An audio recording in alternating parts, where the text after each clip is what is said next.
Hey guys, welcome back to the channel. But finally back out on the road again. Weather's been horrible, bunch of rain. It's a little cold out today, but we're not gonna let that stop us.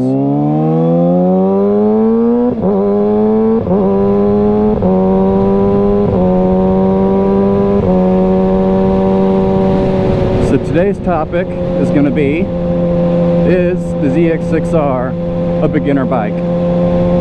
And honestly, I'm 50-50 on it. Basically, if you just hop on it, leave it in full power, lowest traction control setting, in my opinion, if you've never been on a bike before, such as like a street bike, no, probably not a good beginner bike for you to be learning on. However, if you hit your select button, if I can get it to go while I'm moving, if I doesn't let you do it while you're moving, if you put it in low power and the highest traction control setting, it significantly lowers the power output of this bike to the point that it's like, for me, it's boring. So if you just leave it in low power settings, traction control setting 3, I 100% think that you could be a beginner and learn on this bike, especially with the riding position.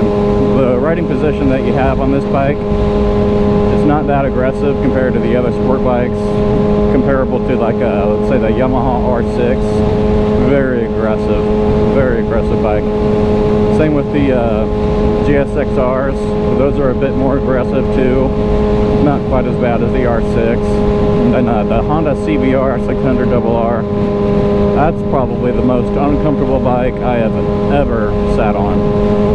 And those I do not recommend being a learner bike just because of that, honestly. Let's turn right here. Try for the gravel.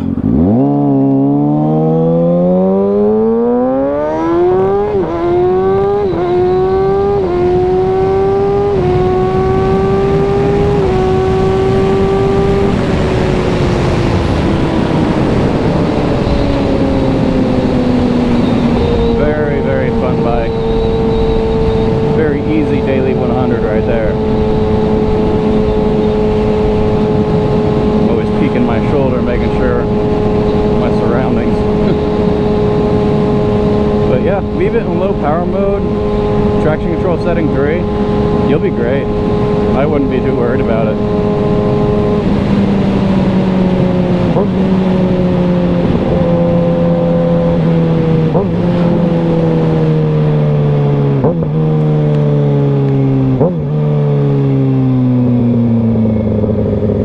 I actually used to live out this way, right down this road. That's where I grew up. Another big thing about this being a good beginner bike, in my opinion, is having the quick shifter. Some people just aren't very great at learning the whole using your clutch lever between shifts. So this kind of fixes that, but it also makes you kind of a bad rider, in my opinion. So if you're learning, you should definitely start out by just using your clutch lever only and kind of ignore the quick shifter feature. It's good knowledge to know how to use that correctly. And the slipper clutch on this bike also helps out a lot for beginners. Sometimes on older bikes you get a really bad jerky feeling when you downshift if you didn't rev match it just right. And the slipper clutch on this, it really just gets rid of that jerk for you.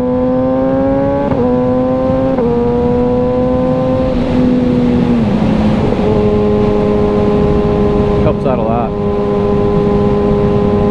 But yeah, fun fact, this house right here, that's where I grew up. Had my own racetrack in the back for dirt bikes and go-karts. Just a lot of fun.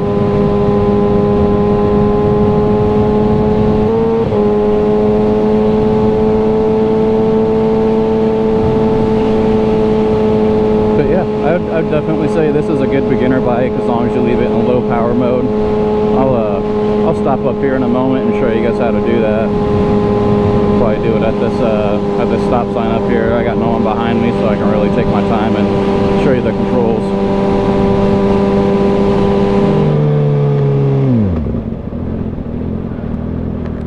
Yep, no one behind me. Let's go ahead and put this in low power mode, highest traction control setting, and I'll really show you just how much it really limits your power. You can hear it cut it too. So low power mode, after clicking the select button, go down arrow, click again on the select, it selects it into low power mode. Then you're gonna down arrow again all the way to 3 to select again. Now you're in low power mode with the highest traction control setting. And I think I'm gonna go straight. There's a nice road up here, some turns and twists, not too many of them, but it's still fun. For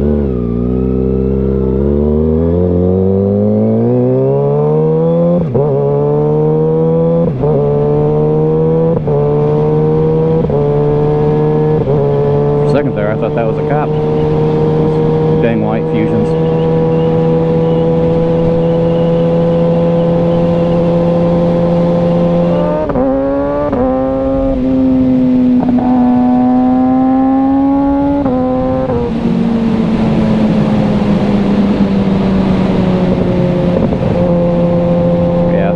Mode, track control 3. It's a great setting for new riders. You could definitely go from just riding dirt bikes to hopping on this thing, and you know, just use throttle control.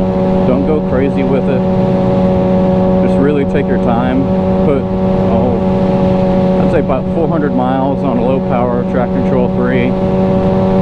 Just really get used to the bike, learn how it rides, learn the power of it in that setting.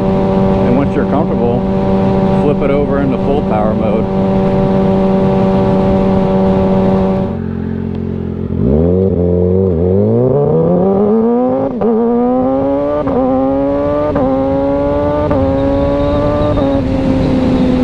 I don't know if you could hear it, but you can hear it actually cut ignition when you're giving it too much throttle. When you're trying to go full throttle in the low power setting 3. Really slows down the bike. It makes it so you cannot accidentally wheelie. Like there's no way you're gonna do a wheelie unless you like rev bomb it and drop the clutch.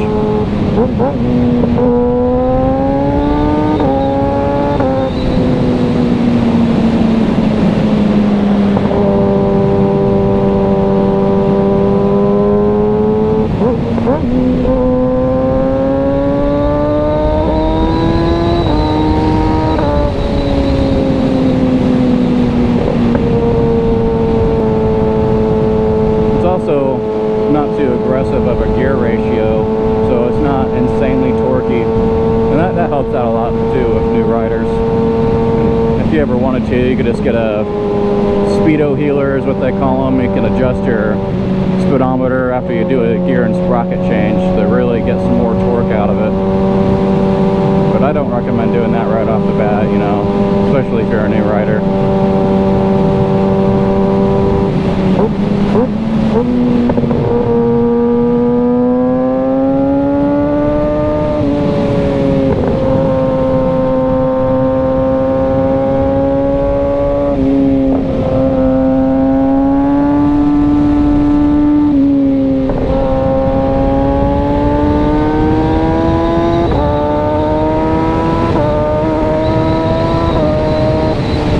That's full throttle and it's very manageable.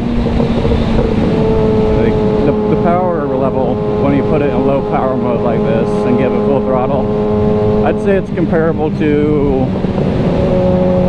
honestly, I had a Ninja, not a Ninja, it was a CBR 500, it was a 2020. It kind of reminds me of when you get out of the power range and, you know, how the two cylinders are going to fall on their face high into power.